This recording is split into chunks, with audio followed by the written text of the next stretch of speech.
Why Lane Kiffin dominates the transfer portal.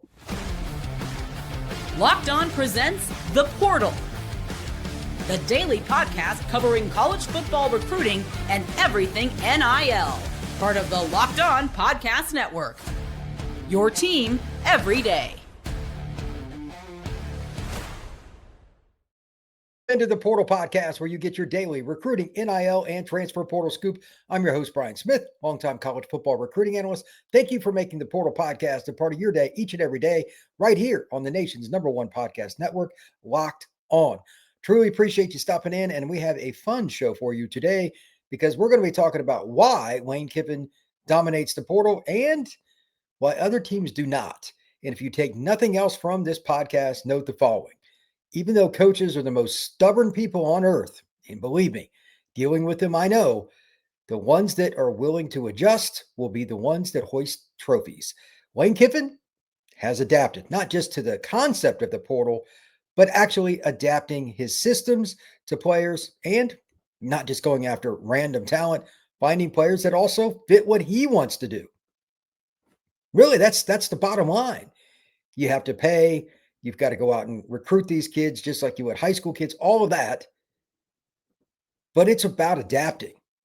Lane Kiffin has done it better than anybody. They took 30 players again this year. Most teams that take more than 15 players in the portal starts to get a little iffy.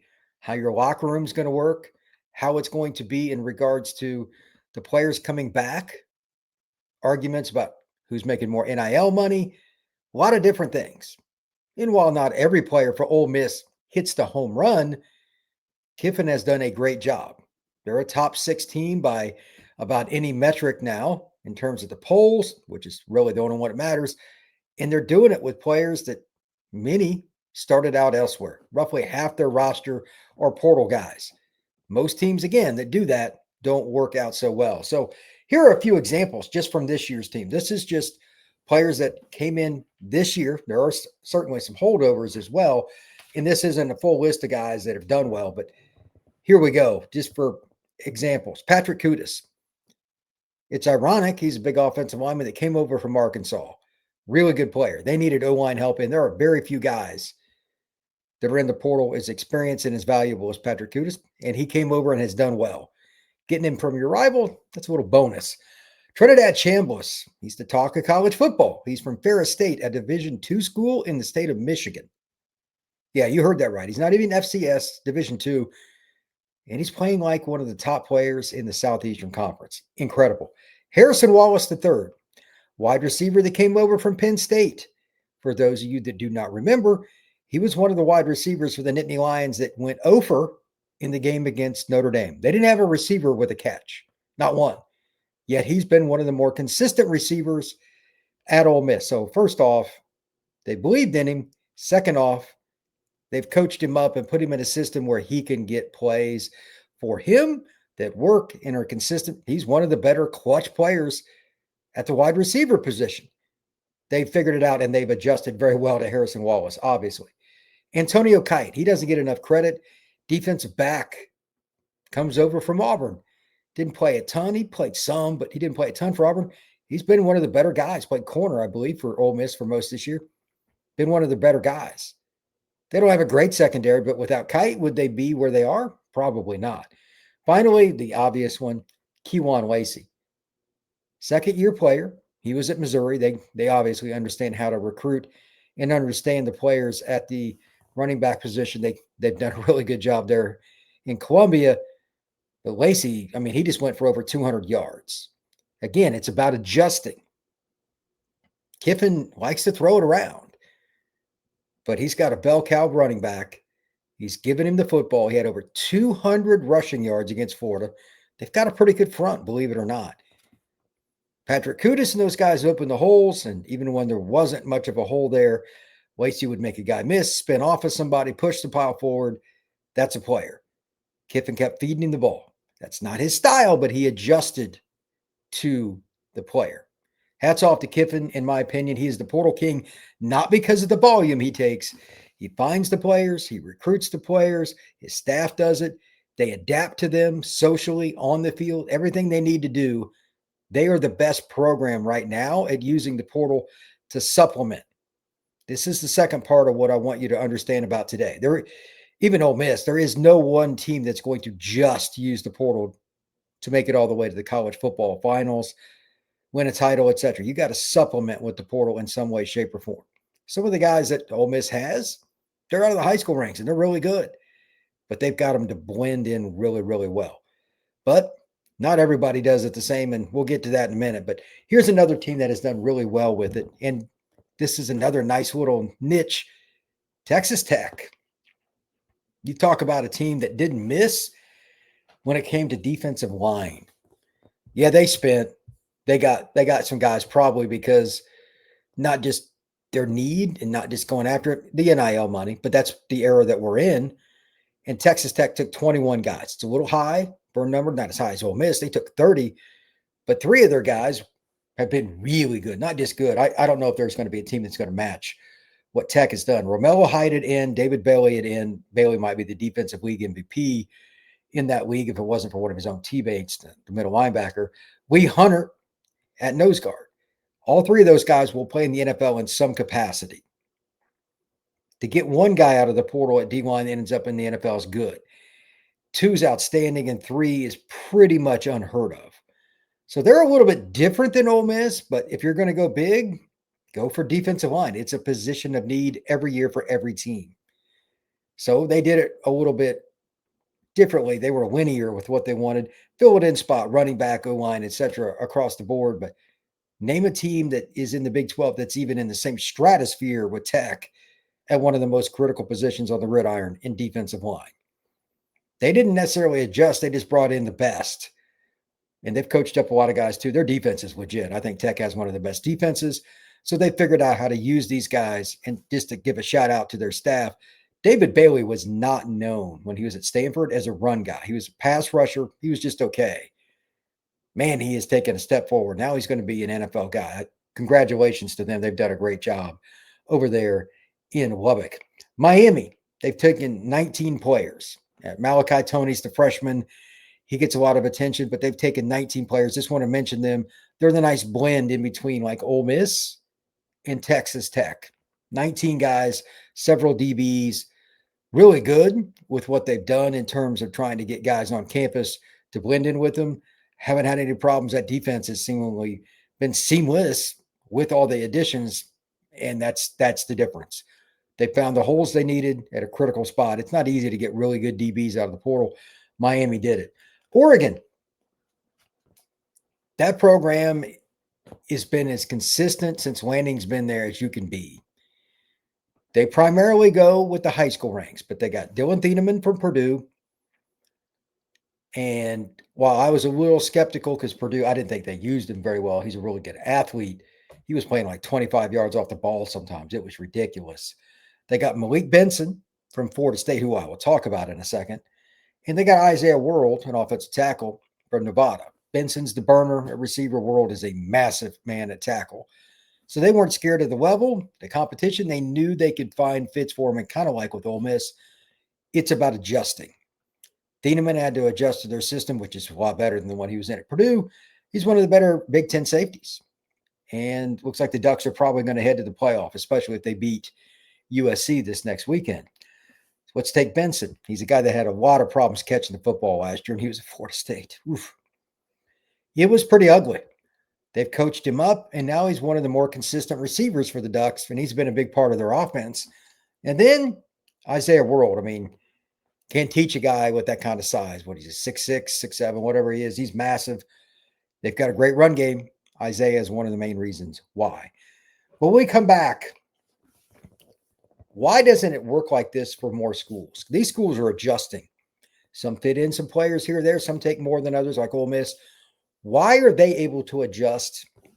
And then you have some schools like a Florida State that it doesn't work. What can go wrong? That is next here on the Portal Podcast. Today's show is brought to you by FanDuel, where the NBA action is back, and there's no better place to get in on it than FanDuel, the official sports betting partner of the NBA.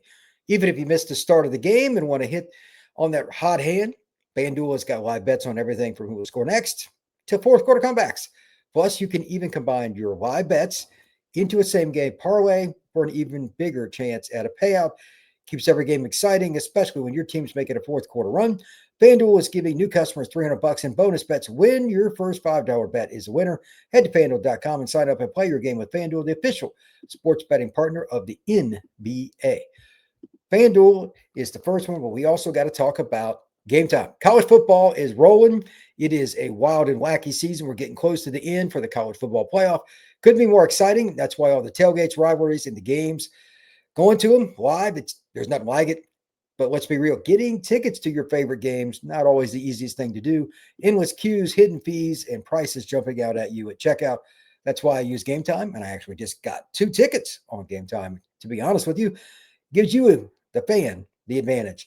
That last-minute ticket opportunity, prices going down, that's what you can get at Game Time. And for me, I was in and out in 5 minutes, found the game I wanted, found the seat view I wanted, could use my phone to look at it, say, well, this is where my seat is compared to where the venue, like mid-court for a basketball game.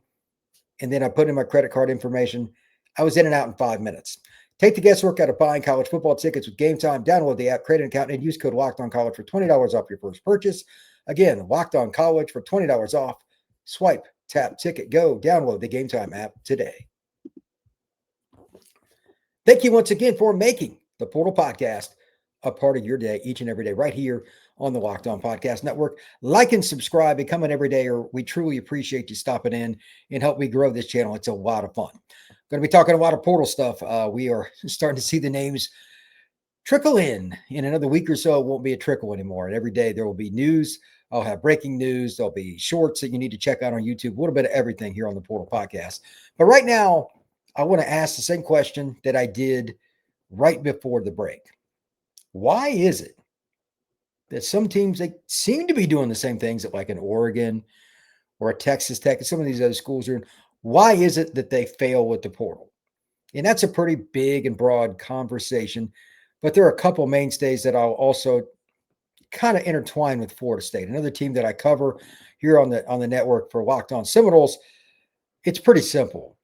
You have to build first through the high school ranks as a base. Even Kiffin does. Like their defensive line this year, that's homegrown talent. Kewan Lacey's the nice cherry on top. That running back, that's great. Harrison Wallace, the receiver, great. They have other guys, Deshaun Stribling, et cetera, et cetera. But some of the linemen are homegrown. Some of the guys at linebacker, some Terrian Perkins, homegrown.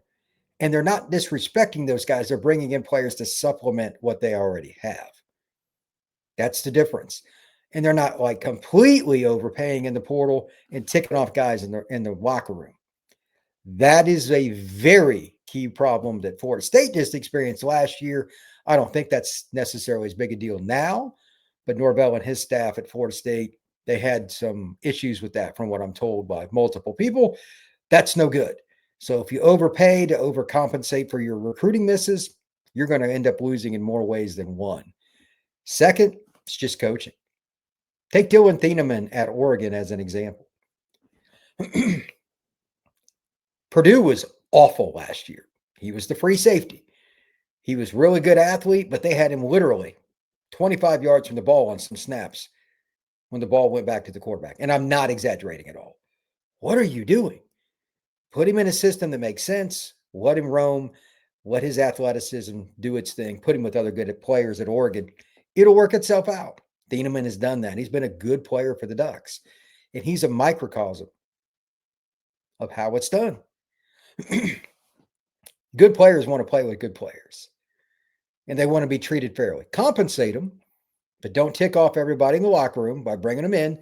And finally, just build morale.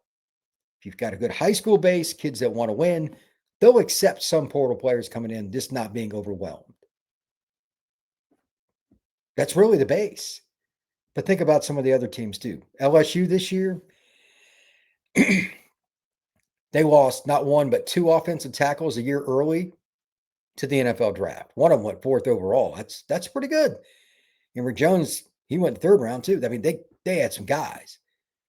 But LSU didn't supplement their high school recruiting, which is very good, the right ways with the portal. They didn't get an offensive tackle. If Isaiah World picks LSU instead of Oregon, that would have helped. It may not have cured all the ills, but they didn't address their needs. You've got to supplement at the right spots, and linemen matter. Florida State, I'll give them credit, although they've been up and down this year. They did a pretty good job with the portal at offensive line. But you're telling me LSU couldn't have gotten a few? Brian Kelly might still be employed. They might still be in the playoff hunt. Make sure you take care of the trenches. Texas Tech showed that. Oregon showed that. Last year, Ohio State did. Like, everybody that wins, they're going to supplement in some ways in the portal. And Texas Tech this year, where would they be without the three big guys? Lee Hunter, David Bailey, Romello Height. Again, trenches matter. Fill your needs. LSU improved their defense quite a bit, and then the most basic thing in the world, you got a possible NFL quarterback, and you didn't protect him, and LSU ends up firing Brian Kelly, and they're out of the playoff race. It's really wild. Last point on the portal here, before I get out of here, if you're going to use it and spend some money, remember this year, as we look forward to the portal window that's in January, and it's the only one, it's going to be a new market. What do I mean by that? With one portal window, and it's January 2nd through January 16th, which is the free-for-all portal that has nothing to do with the coaching firings, you're going to see prices go up. Which schools am I going to be talking about next year that went all in and overdid it because they had recruiting misses again? Which ones is it going to be? Like Florida State, that's been Norvell's undoing, just to use them as an example. If you have to overspend in the portal in the winter window and there's nothing in the spring, how well is that going to go with your roster when they find out what some of these guys are making? How's team chemistry going to be? That's a big concern. I know there are certain schools, Georgia, Notre Dame, some of the other schools that are really good. They'll let some guys walk or won't take some guys because of what they're asking. It's not because they don't need them. They want team chemistry. They don't want to cause problems in that locker room. So that's my last parting shot. Be careful how much you spend on a player, no matter how good that individual may be. Thank you for making the Portal Podcast a part of your day, each and every day, right here on the Locked On Podcast Network. We will see you again soon, and hopefully we'll have some more portal news to talk about very soon as well. Take care.